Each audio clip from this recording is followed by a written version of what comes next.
Lenin বোঝার পর যেভাবে ব্রেন ওয়াশ হয় বামপন্থীরা, পোস্টে যা লেখা সেটা সেরকম। শ্যামাপ্রসাদ নামে এইসব প্রোপাগান্ডা ছড়ায় নাকি চাটিরা। এক বামপন্থী মহিলা এই পোস্টটা করেছে।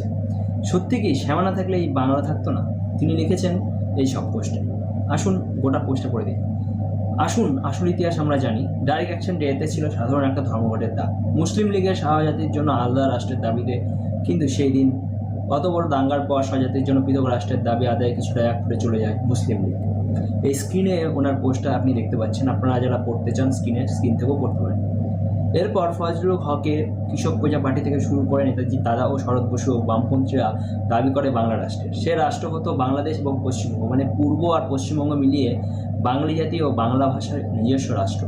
কৃষিশিল্প ও সংস্কৃতিতে উৎকৃষ্ট মানের হতো বলেই দাবি করেছিল ওনারা। কিন্তু এখানেই বাস সাথে হিন্দু মহাসভা শ্যামাপ্রসাদ মুখার্জি বরাবর বাংলা রাষ্ট্রের বিরোধিতা করেছিল শ্যামা। আচ্ছা, এই পোস্টের পর আমি আসল শ্যামাপ্রসাদ সম্পর্কে তথ্য দেব। আচ্ছা, কেন বিরোধিতা করেছিল? তার কারণ অবিভক্ত বঙ্গের প্রথম প্রধানমন্ত্রী ছিলেন ফজলুল হক। তখনও বিধানসভা গঠন হয়নি বলে মুখ্যমন্ত্রী বলা হতো না, প্রধানমন্ত্রী বলা হতো। একজন মুসলিমের আন্ডারে থাকতে চায়নি শ্যামাপ্রসাদ মুখার্জি। আর যদি বাংলা রাষ্ট্র হতো এপার ওপার সব মিলিয়ে, তাহলে মুসলিমদের ক্ষমতা থাকার প্রভূত সম্ভাবনা ছিল। মুসলিমরা হতো সংখ্যাগরিষ্ঠ। সেই কারণে শ্যামাপ্রসাদ লীগের সঙ্গে হাত মিলিয়ে বাংলা রাষ্ট্রের দাবিকে কার্যকর করতে দেয়নি।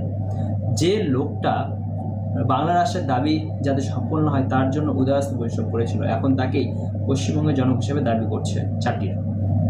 এই যে লেখাটা না, এই লেখাটা কোনো ইতিহাস নয়, বেছে নেওয়া অর্ধশর্ত দিয়ে বানানো প্রোপাগান্ডা। সেই সময় বাংলা রাষ্ট্র হলে আজ বোরখা পরে কোনো আব্দুল চাচার সন্তান উৎপাদনের যন্ত্র হিসেবে থাকতে হতো। পূর্ববঙ্গের হিন্দুদের কি অবস্থা? যোগেন মণ্ডল কেন পাকিস্তানের ল মিনিস্টার থেকে পরে পালিয়ে এসেছিল, এইসব খবর কি উনি নিয়েছেন? প্রথমে পরিষ্কার করি, ডাইরেক্ট অ্যাকশন ডে কোনো সাধারণ ধর্মঘট ছিল না। সেটা ছিল মুসলিম লীগের ঘোষিত হিংসাত্মক রাজনৈতিক কর্মসূচি, যার ফলে কলকাতা হাজার হাজার মানুষ মারা যায়। সেই দাঙ্গার পরই পরিষ্কার হয়ে যায় অবিভক্ত বাংলার হিন্দুরা নিরাপদ থাকবে না থাকবে না। এখন স্বাধীন বাংলা রাষ্ট্রের গল্প। হ্যাঁ, কিছু নেতা শরৎ বসু, ফজলুল হক ও কিছু বামপন্থী এই ধারণা তুলেছিল। কিন্তু প্রশ্ন হলো, এই রাষ্ট্রের সংবিধান কি হতো? নিশ্চয়ই জানেন কি হয় মুসলিমদের। সংখ্যালঘু রাষ্ট্রের নিরাপত্তা গ্যারান্টি কোথায় ছিল? পুলিশ প্রশাসন, সেনা কার হাতে থাকতো? এই প্রশ্নগুলো একটারও সন্তোষজনক উত্তর কেউ দিতে পারেনি। শ্যামাপ্রসাদ মুখার্জি বিরোধিতা করেছিল কেন?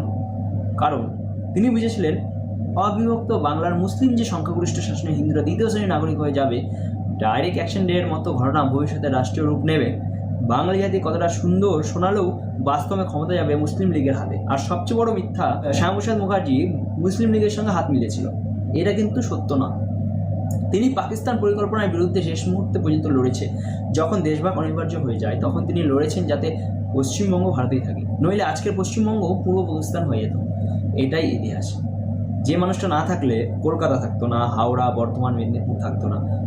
হিন্দু উদ্বাস্তু হয়ে পাকিস্তানে যেত। আজ তাকে চাট্টিদের বানানো জনক বলা হচ্ছে। এটাই রাজনৈতিক বিকৃতি। বাংলা রাষ্ট্রের রোম্যান্টিক গল্প শোনানো ভালো, কিন্তু শ্যামাপ্রসাদ বাস্তব দেখিয়েছিলেন রাষ্ট্র আবেগ নয়, নিরাপত্তা ও ভবিষ্যতের হিসেব করে তৈরি হয়। এই সত্য ঢাকতে আজ ইতিহাসকে উল্টো করে বলা হচ্ছে।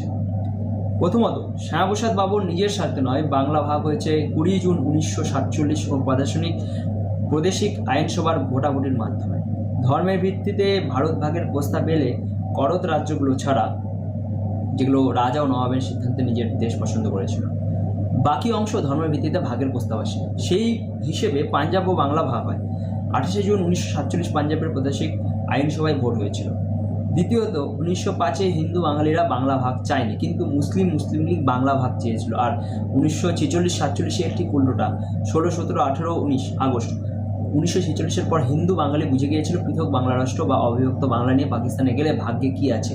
সবাই মিলে ভবিষ্যতে যোগেন মণ্ডল হয়ে বিহার, আসামে পালিয়ে ছাড়া আর কোনো কথা থাকবে না।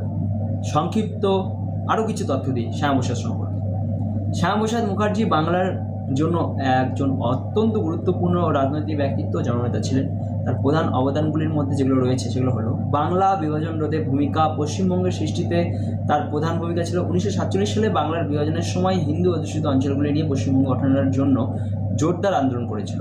তার প্রচেষ্টা না থাকলে সমগ্র বাংলা হয়তো তৎকালীন পূর্ব পাকিস্তানের অংশ হয়ে যেত। বাঙালি হিন্দুদের স্বার্থ রক্ষা তিনি বাঙালি বিভাজনের প্রস্তাব আসার পর বাঙালি হিন্দুদের একটি নিরাপদ ভূমি ও তাদের অধিকার রক্ষায় প্রয়োজনীয়তা তুলে ধরেন। রাজনৈতিক ও শিক্ষাগত যে অবদান সেটা হচ্ছে তিনি কলকাতা বিশ্ববিদ্যালয়ের উপাচার্য ছিল 1934 থেকে 1938 সাল পর্যন্ত। তিনি কলকাতা বিশ্ববিদ্যালয়ে সর্বকনিষ্ঠ উপাচার্য ছিলেন। সেই সময়কালে সর্বকনিষ্ঠ উপাচার্য ছিলেন। সেই সময়কালে তিনি বাংলা শিক্ষা ব্যবস্থা উন্নয়নে উল্লেখযোগ্য ভূমিকা পালন করেন। জনসংঘ প্রতিষ্ঠা, তিনি 1951 সালে ভারতীয় জনসংঘ প্রতিষ্ঠা করেন, যা বর্তমানে ভারতীয় জনতা পার্টির পূর্বসূরি। এর মাধ্যমে তিনি পশ্চিমবঙ্গে এবং সারা ভারতের নতুন জাতীয়তাবাদী রাজনৈতিক ধারা তৈরি করেন। প্রথম কেন্দ্রীয় মন্ত্রিসভার সদস্য ছিলেন। স্বাধীন ভারতের প্রথম প্রধানমন্ত্রী জওহরলাল নেহরুর মন্ত্রিসভায় তিনি শিল্প ও সরবরাহ মন্ত্রী হিসেবে কাজ করেন। তবে কাশ্মীর নীতি নিয়ে মতপার্থক্যের কারণে তিনি মন্ত্রিসভা থেকে পদত্যাগ করেন। কাশ্মীরের সমস্যার বিরুদ্ধে প্রতিবাদ, যদিও এটি সরাসরি বাংলার জন্য নয়, কিন্তু তার রাজনৈতিক জীবন এবং আদর্শের একটি বিশাল অংশ জুড়ে ছিল।